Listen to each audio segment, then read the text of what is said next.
Welcome to another exercise for the workbook statistics.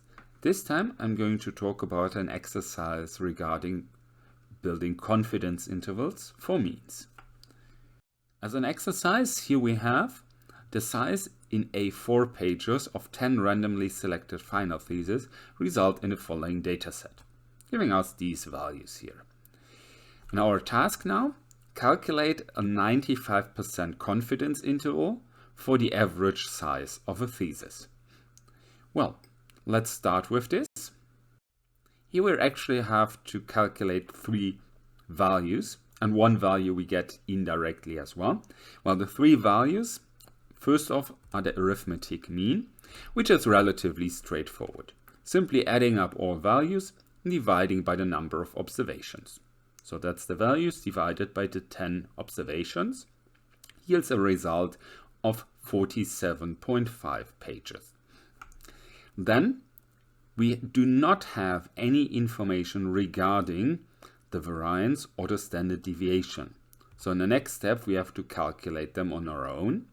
And here we can do or use the normal formula for the variance first, which is simply taking each of the values and subtracting the mean, and then from this result squaring it. So always the difference, then the square thereof, adding up all these partial results, and finally dividing them by the number of observations minus 1. So 10 observations, we're going to divide this by 9. This will yield in the end a value of 5.6111. That's our variance, our sample variance or corrected variance. But we're not interested in the variance. What we actually need is the standard deviation. So to get from the variance to the standard deviation, we have to take the square root of this value. That's what we do in the next step.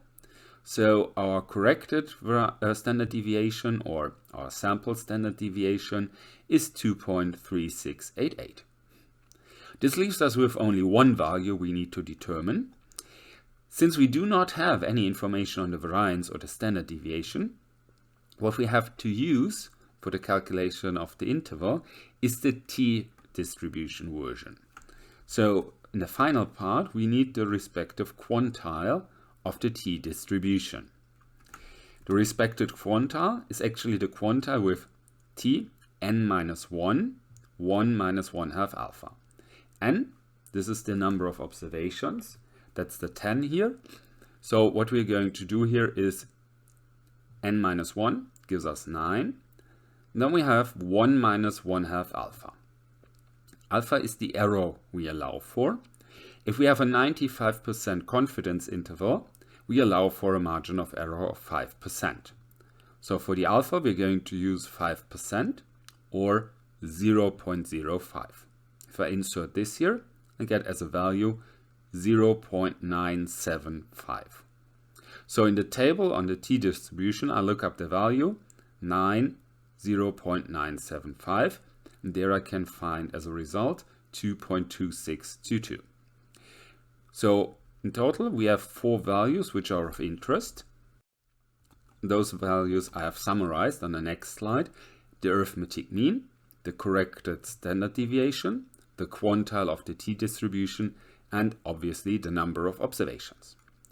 Because if we take a look at the respective formula for the confidence interval, that's actually the 4 values we require for the construction of this interval.